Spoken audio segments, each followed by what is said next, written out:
Well, now, hello, welcome back once again. I was just going to say, if you take the slogan, get to your food fast before someone gets to it first, then you've got to wind up with salads because they're tremendous. This is a whole program about salads, two different kinds of salads. One which is really, really spectacular and different.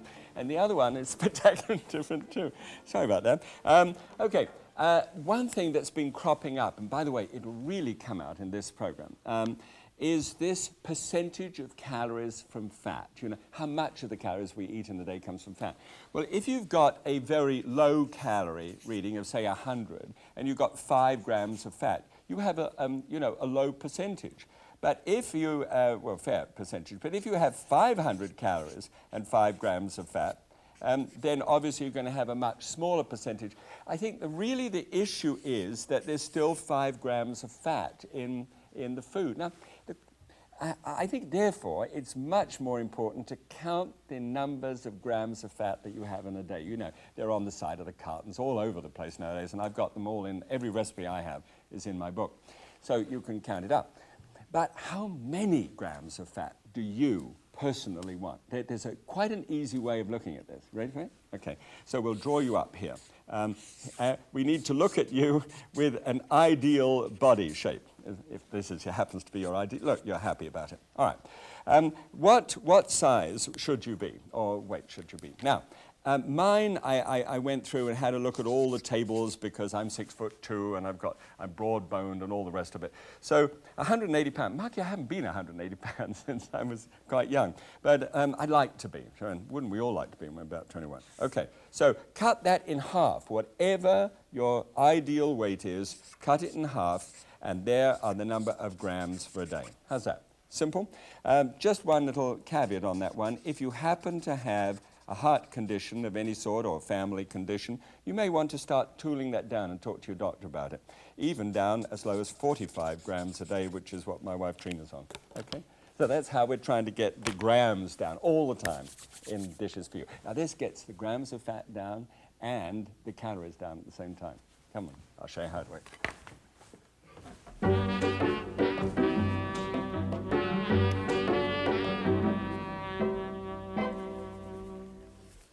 Okay, well now this is called a split spun salad, and it works by a very unusual technique.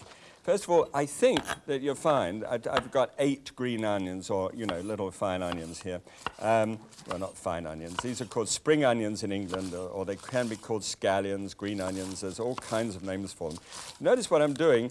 I'm just cutting those on the diagonal. And the reason for that is that they look just a little bit better in a salad. I mean, there's no flavor difference or anything else that you get out of that. Just cut them down through. But here's the big point, and this is why it's called split. If you go through it to about here, you'll find that amount are pretty hard, and these are soft. And the whole thing about soft salads is that they get hold of the dressing, they drink the dressing up, and then they wilt on you. It's slimy and soft. You know what I mean. So what you do is you split always the soft ones. I'm going to put the soft in the colander so that I want to wash those in a moment. And the hard ones I'm going to put in this bowl here. All right. Here's a few other things that you can put into the hard items. There's a tomato. Now, these are Roma tomatoes. You might have seen them around. They're the kind of egg-shaped tomato.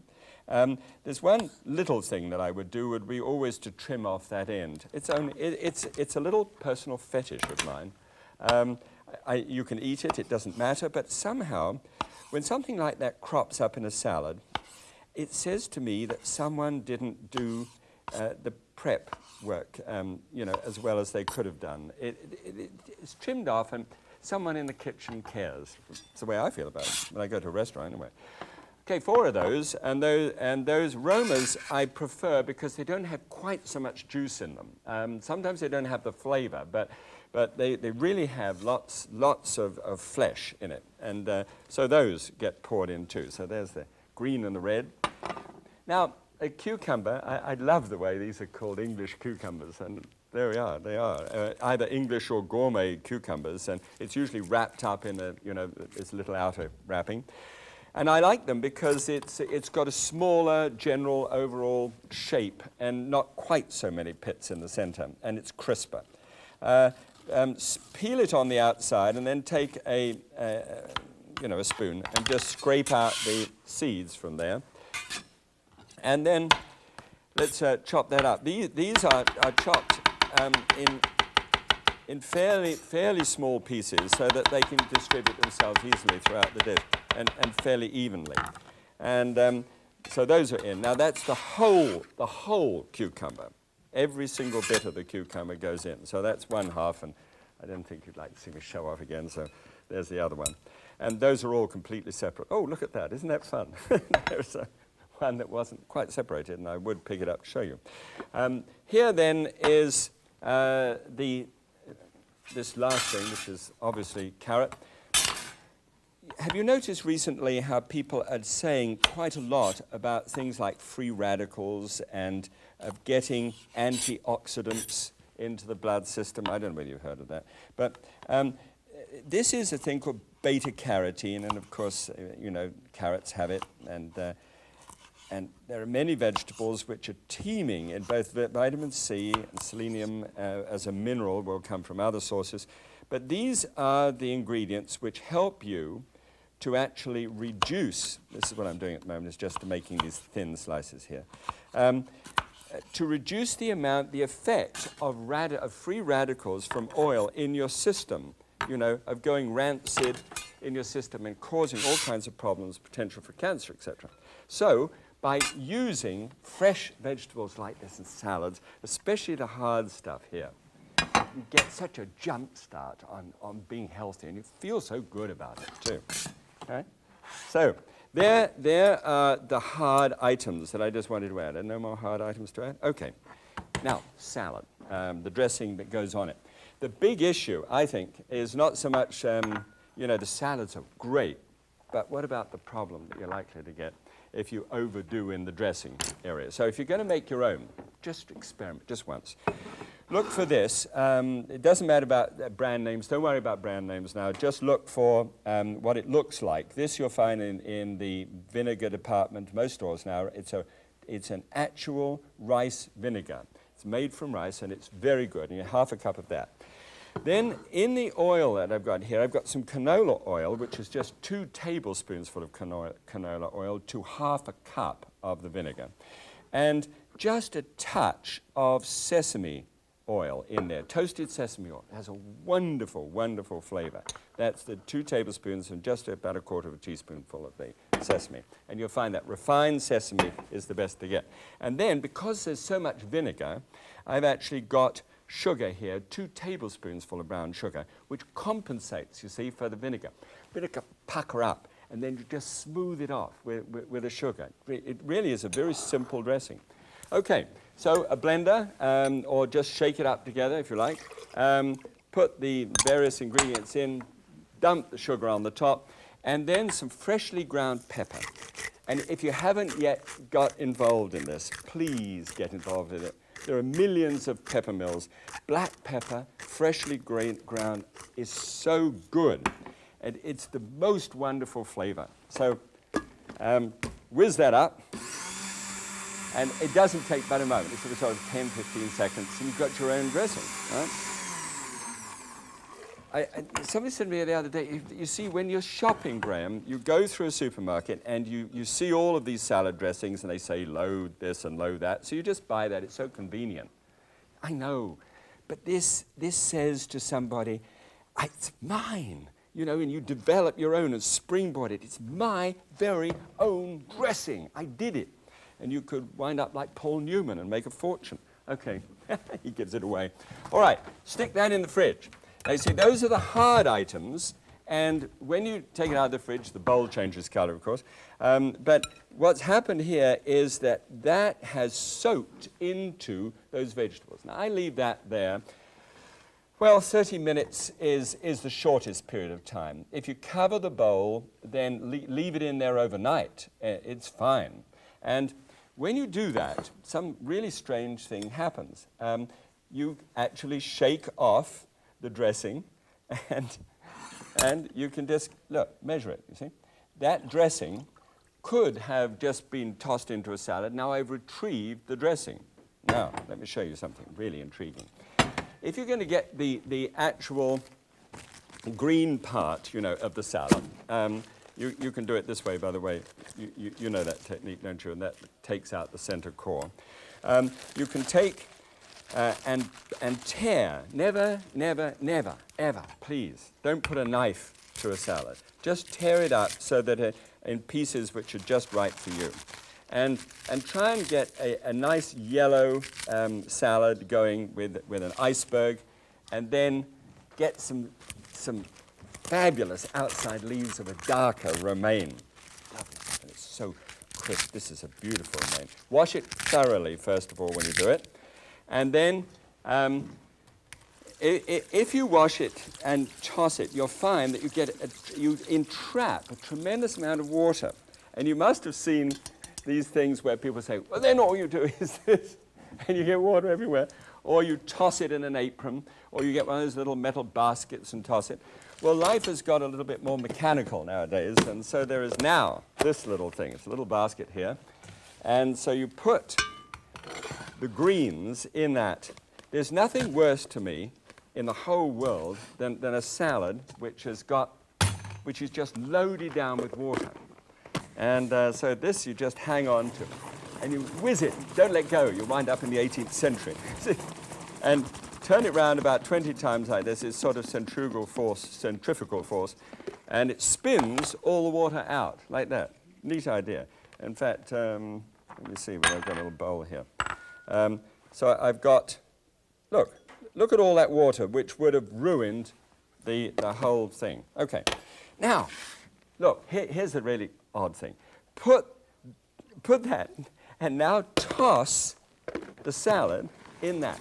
Just turn it round, and you've tossed it, and spun it off at the same time, so that when you've done that, you can just pour off the salad dressing again, and it's ready for another day. And yet every one of those leaves of salad was perfectly tossed, brimming with flavor. Gorgeous. Okay. Now, when you're ready to go, you're going to serve it up about not a moment before. Simply put those marinated vegetables there, your beautifully tossed greens there, toss the two together, and look. I mean, come on, feel it. Look at that. And when you serve that up on a plate, there is nothing in error in that salad at all. It is superb. Fresh herbs perhaps thrown in at the last moment, but boy, I'll tell you, you will love it, okay? And you've still got salad dressing, which you can use again. 2 or 3 days in the fridge, but use it within 2 or 3 days. It's wonderful. Okay, numbers. Let's look at that. Fresh and crisp and not oozing and no surplus water on it. So it really goes well. So let's have a look. Instead of, we're just going to compare this with a standard classic French vinaigrette. Okay, with the same salad. So 403 calories with a classic, okay? And ours is down to 82 calories. That's good news. Only 3 grams of fat as against 41, because there's always so much oil in those. And then we have here 0.29 grams, just 0.2 of a gram of saturated fat, which adds up to 35% of calories from fat, because it's very low calories. 0 cholesterol, 25 sodium, 3 fiber, smashing.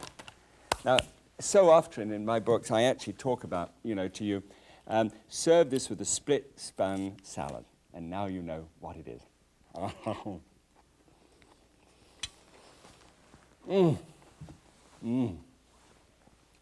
It's a wonderful salad. You just taste that sesame on the back of it. Really good stuff. Okay, so you try that, springboard it. Now, completely different kind of dish with a velvety soft dressing over the top of it. You like velvety soft dressing? This will knock you out, this one. Come on.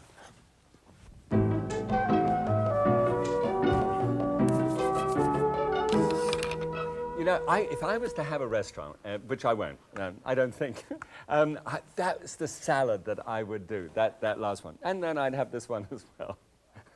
Come on, Graham. All right.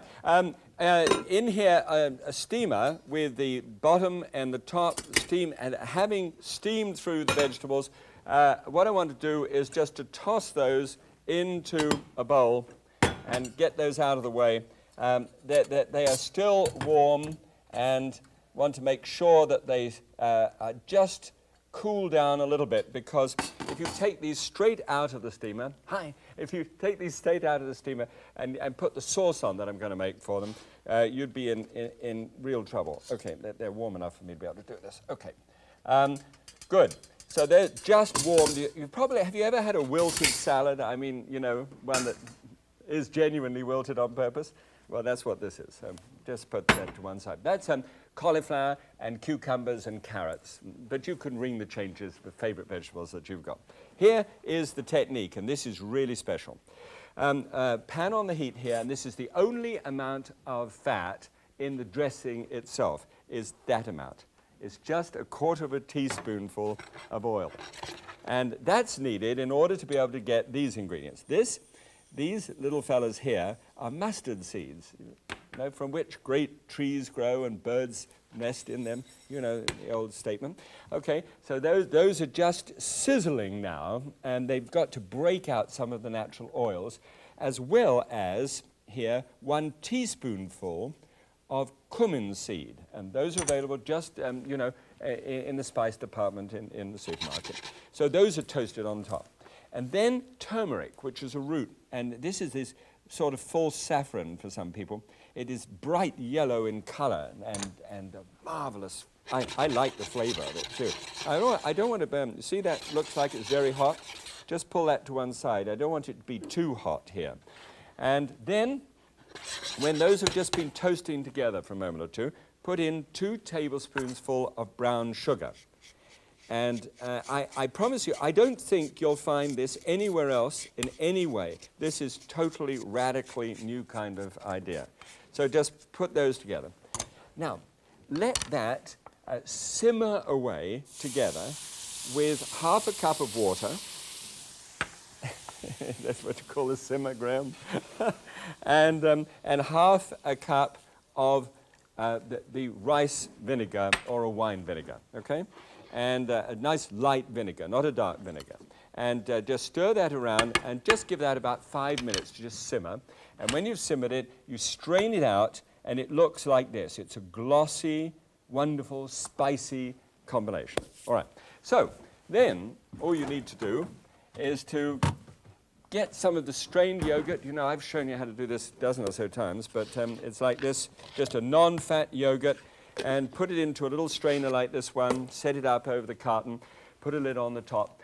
5 or 6 hours later, and it just looks terrific because it is thick and creamy and soft. I mean, it looks like thick double cream, doesn't it? Looks great. So into this, you then pour the 3 tablespoons full of the flavor. Oops. It would be nice if I took it out of the strainer first. I'm getting ahead of myself. Take it out of the strainer, otherwise you'll have it all over the board. And 3 tablespoons full of the nectar, which has come out from those spices. And begin to stir that in together. And then it will go this magnificent yellow color. All right? Now, into that at the same time, this is good strained yogurt this time. Look, see how solid that is. All right, just whip it in. And into that, we get also some fresh coriander. All right, and this is what the fresh coriander will look like when it hits it. Coriander is this. You know, you sometimes call it a cilantro. It's right by the side of where the parsley is normally in the supermarket, and it's usually, gosh, it's one of the great herbs, so you'll be able to find that pretty easily now. A tablespoonful of that. And then that is just whizzed together. If you've ever tasted cilantro and loved it, I can bet my bottom dollar that you're feeling it in your mouth at the present moment, saying, that is something I'd like to try. So you've got the mouth round fullness. You've got that wonderful sense of, boy, that is rich and round, but without the fat. That's what happens with that strained yogurt. So then just take all of that and just dump it, since it doesn't have fat in it, from just that little tiny bit which came from that early frying of the vegetables there, and just disperse it amongst those vegetables. Just turn them in together and make sure that that just goes throughout the whole dish. So don't macerate them, just fold it in just like that. That's fine. Now, here are some leaves of the romaine lettuce. Remember how I said so definitively just a few moments ago, never, never, never use a knife? Well, here we are. There's only one time when you would use a knife, and that's when you're making this kind of chiffonade. You see what I did? I rolled those like tobacco leaves together, 5 or 6 leaves of romaine, and do this just before you serve it, all right? And you'll see how this looks. It looks really good on the plate. You then take this mix and give yourself a good portion of it onto the plate, like so. Doesn't that look great? Look, and it's oozing. It has that rich look to it, but it's going to look even better. And then take the sort of garland or wreath around the outside, and just distribute that around the outside. It should look frail and wispy and completely fresh. Right. Great. Little bits everywhere. And then get just a few raisins. And I'm going to put just a little. That looks a bit miserable for me. And just put a bit more on the top. Good. And then put some raisins on the top, just a few raisins on the top, and pine nuts. Just to distribute some pine nuts on there as well. And it looks just fantastic and tastes wonderful. Come on, let's see the numbers. Now the numbers, I compared this. There is this one, that the textures and the light as it hits it, all very intriguing and different. This one here is a 1,000 Island salad, and that's what I, with the dressing, that's about the same amount of dressing that I used to have always, and that dressing can be really quite a lot. Okay, so let's have a look and see the difference between the classic and the Minimax. Now, about the same in terms of calories, 203. We've got quite a lot of salad there. But fat goes down to just 5 grams, down from 12, and only 1 gram of saturated fat. That's what I love about it, is to get the saturated fat down as much as possible. So 1 gram of that is saturated. So that means that in this salad, you've actually got a good, really robust salad, only 20% of calories and fat. Good. Okay, cholesterol, one little tiny, hardly worth noting. 129 in sodium and 9 in dietary fiber. Gosh, I mean, I get thrilled when I get the thought that I'm going to have a low-fat salad like this with a creamy dressing to it, and I'm getting vegetables, so I'm getting all of that magnificent fiber as well, fiber and taste and